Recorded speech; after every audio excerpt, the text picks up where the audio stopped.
Good morning, everyone. Kate here, flying solo. Wanted to jump on, and I'm actually in the Gold Coast this week, attending a conference. One of the things that we talk a lot about in the book is, being able to constantly grow and develop. There is no end point. So I'm part of a mastermind. 3 times a year we get together, Sydney, Melbourne, and in the Gold Coast. So I'm in the Gold Coast this week.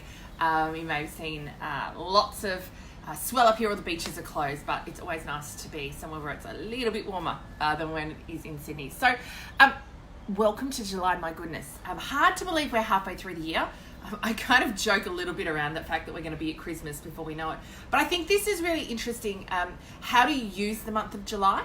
For me, it's a little bit like January, not as light as January. I love January. I love the beginning of a new year. I love that it's summer and we get to hang out at the beach so much. But I think July is a really good month to kind of take stock of where you're at right now. Thinking about what's happened in the first 6 months of the year.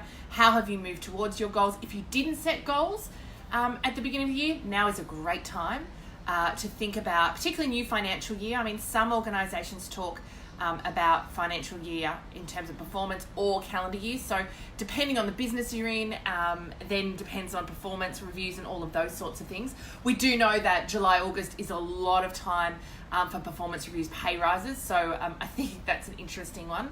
And I'm not going to talk about pay rises. I feel like I've been talking about it for weeks. But I do think this time to think about what do you want and what don't you want. In Accelerate, we have our intensives, so we're catching up for our workshops, Brisbane tomorrow actually, and Sydney and Melbourne next week. And our theme for that intensive is going to be all around personal power. We've been reading Brené Brown, Daring Greatly, in our book club. And I've loved that. I think her work is like a personal MBA, personal development MBA. But I think one of the things that we really encourage, and we've spent a lot of time on in Accelerate, is understanding your own psychology. And I think the theme in Core Confidence this month is all around excuse-free living. And I have kind of spent a lot of years observing my own psychology, observing when things feel easy and therefore I can do what I say I'm going to do. And when things feel hard and it feels like we're going to kind of it's going to be hard for me to honour my word and stay committed to what I say I'm going to do. And I think if we talk about excuse-free living, and that term is actually has been coined by a colleague of mine, Christina Gadudi. I always get her name wrong. But she's a mentor for women, particularly in real estate, but also more broadly. Amazing woman, but really her piece very much kind of sits around this. When you say you're going to do something, be really clear about the concept of excuse and what it's doing for you. So I think before we go there, I want to talk about goal setting, because one of the things that's been really interesting as we've started to unpack the concept of accountability and excuses, and really, in Accelerate, I just say I'm not interested in excuses. It's not about being harsh, but excuses allow you to almost let you off. What happens when we give an excuse is the dynamic, so the exchange of I committed to something and I didn't honour that, it feels uneven. And when I give an excuse, that balances it back up. And so one of the things that I say to my clients is, no, we don't want it. We want to leave that tension there. We want to leave that discomfort there, because that can compel us to action next time. That feels uncomfortable. I don't want to feel that again. Therefore, I'm unlikely to repeat the same behaviour. And, we've got to get real with all of this stuff, I think the most important thing to start with, though, is getting really honest with yourself around what you can commit to. And I think this is probably the bigger piece. When we've been doing, sort of mini actions and goals over in our cycles in Accelerate, I'm constantly saying 2 key things. And there's 2 key reasons why we don't achieve our goals. They're not achievable, as in we're committing to too much in too short a time frame. We often overcommit, to what we think we can do in a short time frame, undercommit what we think we can do in a longer time frame. So, 3 times a week I'm going to. And so even when I'm setting goals, and when I'm setting goals within that kind of accelerate confine, I say, okay, I'd like to go walk, say for example, 3 times a week, but I know that the bare minimum, and the bare minimum is what I define is, I don't care if you've got to do it at midnight, you're going out and doing it to honor your word. So the bare minimum that I know I will do under that condition is 2. So I'm going to commit to 2, and I'm going to hold that I'd really love to do 3, but my commitment is 2. And so I think this piece around being honest with yourself around what's achievable within the time frame that you've committed to. In my experience, like I said, we overcommit. So dial it back, bare minimum. This is the thing that you're going, no matter what, you're saying yes, that you are going to turn up and honor that. So I think that's one of the most important things around get honest with yourself. The second is get really clear about why that goal is worthwhile.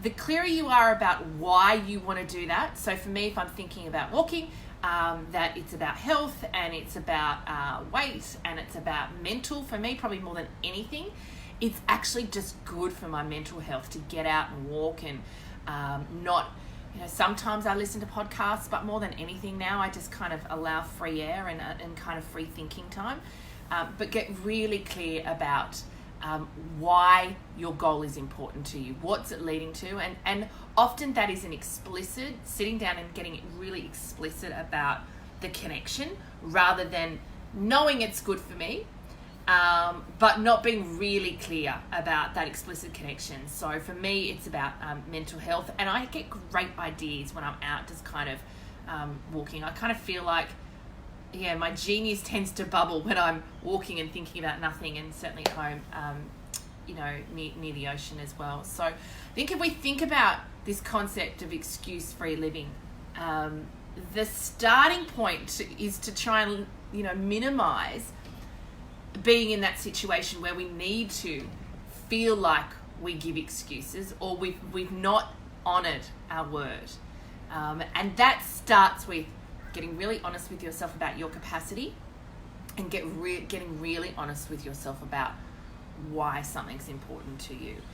And I think what's interesting about all of that is that's quite a big conversation. It can be quite a deep conversation as well. What are you saying yes to? What are you saying no to?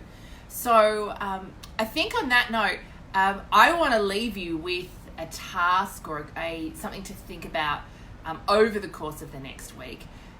Actually, 2 things. One is, what does the second half of the year hold for you? What is really important for you to achieve? Is it around career? Is it around health?